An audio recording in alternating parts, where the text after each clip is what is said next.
Hello friends, in this video we are going to start with the concept of the control release and sustained release dosage form. Control release dosage form, the dosage form which deliver the drug at predetermined rate for locally or systemically for a specific period of time. इसमें जो drug है वो predetermined rate से deliver होती रहती है। इसका जो एक्शन है वो लोकली देखा जा सकता है और एक स्पेसिफिक पीरियड ऑफ टाइम के लिए होता है। इसका जो ड्यूरेशन ऑफ एक्शन वो ज़्यादा लंबे टाइम तक रहता है। अगर हमने एक बार ड्रग दे दी तो वो कुछ टाइम बाद खुद ही रिलीज़ हो जाती है और इसका जो एक्शन है वो हम लोकली भी देख सकते हैं। कंट्रोल रिलीज डोजेज फॉर्म में जो ड्रग है वो एक्टिव साइट पर ही रिस्पॉन्स करती है। जैसे कि हमें कोई मेडिसिन इंटेस्टाइन में रिस्पॉन्स करवानी है तो वो इंटेस्टाइन पे ही जाके रिस्पॉन्स करेगी, उसका इफेक्ट वहीं पे शो होगा। और अगर कोई स्टमक पे इफेक्ट शो करवाना है तो उसका इफेक्ट स्टमक पे ही शो होगा। इसमें हम कंट्रोल कर पाते हैं कि हमारी जो मेडिसिन होती है वो बॉडी के कौन से पार्ट पे जाके इफेक्ट शो कर सकती है, कहाँ पे जाके उसका पॉलीमर ब्रेकडाउन होगा।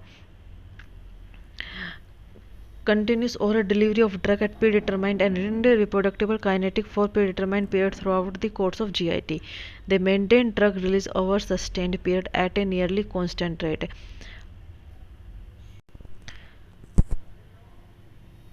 Sustained release dosage form. It provides an immediate dose required for the normal therapeutic response, followed by gradual release of drug in amount sufficient to maintain the therapeutic response for a specific extended period of time. Maintain drug release over a sustained period but not at a constant rate. इसमें जो हमारी जो drug है वो immediate dose requirement होती है कि हमें इन्हें अभी डोज दी और अभी उसका इफ़ेक्ट शो हो गया, और वो एक लिमिट अमाउंट में होती है, उसका एक्शन बाद में नहीं दिखेगा। जैसे हमने कोई मेडिसिन लिया, अभी एंटीबायोटिक मेडिसिन लिया कोई फीवर की, तो उस कुछ टाइम तक तो हमारा फीवर सही हो जाएगा, लेकिन कुछ टाइम बाद वो फिर से फीवर हो जाएगा। इसका एक्शन ज़्यादा टाइम तक नहीं रहेगा और ना ही हम इसका एक्शन जो है किसी बॉडी के किसी एक पर्टिकुलर पार्ट पे हम इसका इफेक्ट शो करवा सकते हैं।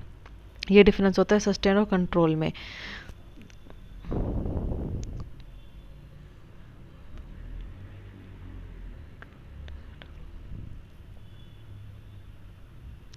ऐसा कोई मैकेनिज्म नहीं प्रोवाइड है जिसमें जो ड्रग है वो एक्टिव साइट पर ही लोकलाइज हो सके, जबकि कंट्रोल रिलीज में ऐसा होता है। कंट्रोल रिलीज जो होता है वो सिंगल डोज होती है और जो सस्टेन रिलीज होती है उसमें दो तरह की डोज होती है, एक तो लोडिंग ड्रग और एक सस्टेन ड्रग। लोडिंग ड्रग और सस्टेन ड्रग, और उसमें क्या होता है सिंगल ड्रग। ये ग्राफ बना सकते हैं प्लाज्मा कंसंट्रेशन टाइम प्रोफाइल। इसमें क्या है, plasma drug concentrations and time. अब इसमें देखते हैं, जैसे है ये हमने ये दी, ये ड्रग दी, ठीक है, ये है कंट्रोल रिलीज ड्रग। इसमें क्या, एक बार ड्रग दी फिर तो उसके बाद उसका जो ड्रग का इफेक्ट है वो परमानेंट ऐसे ही बना रहेगा। जब तक वो ड्रग बॉडी में रहेगी वो अपना इफेक्ट शो करती रहेगी, time to time drug release होती रहेगी। और अगर हम कन्वीनियंट डोजेज फॉर्म देते हैं तो उसका इफेक्ट एक बार शो होगा, फिर हमें डोज देनी पड़ेगी, फिर उसका इफेक्ट शो होगा, फिर उसका इफेक्ट शो नहीं होगा, फिर दोबारा देनी पड़ेगी। इसमें क्या होता है कि पेशेंट भूल जाता है। इसमें क्या होता था कि भाई डॉक्टर ने कह दिया कि ये मेडिसिन हमें दिन में 4 बार लेनी है, तो कई बार क्या होता है पेशेंट भूल जाता था, तो वो जो इफ़ेक्ट शो होना चाहिए ड्रग का वो अच्छे से शो नहीं हो पाता था। तो इसी को दूर करने के लिए हमने ये कंट्रोल रिलीज डोजेज फॉर्म देना स्टार्ट किया कि हमारा जो इफ़ेक्ट है वो शो होता रहे टाइम टू टाइम, और अगर पेशेंट भूल भी जाए तो कोई दिक्कत ना आए। और सस्टेन रिलीज में क्या होता है कि जो ड्रग है वो एक बार दी और उसका इफेक्ट शो करा, फिर उसके बाद वो वापस से नीचे आ गए, अब वो इफेक्ट शो नहीं करे।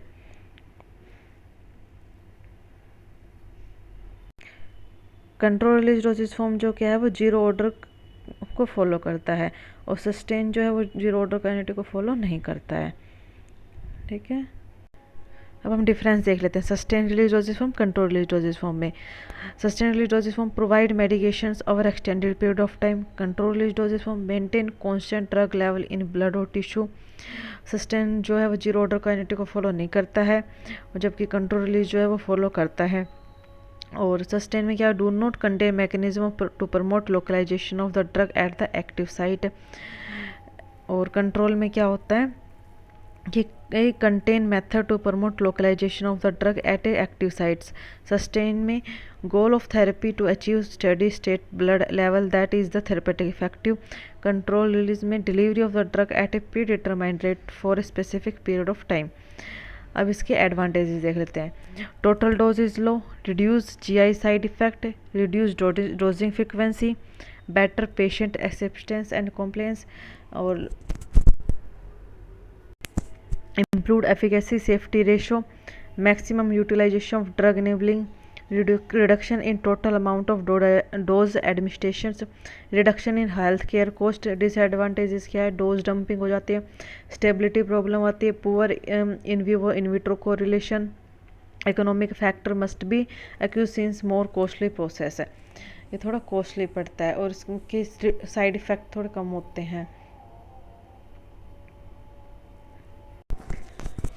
इनमें बस डिफरेंस इतना सा ही है कि जो कंट्रोल रिलीज है वो डेट डिटरमाइन करता है, लोकली अपना एक्शन शो करता है सिस्टम रूट पे, और जो सस्टेन है वो इमीडिएटली अगर हमें ड्रग देने की ज़रूरत पड़ती है तो हम दे सकते हैं।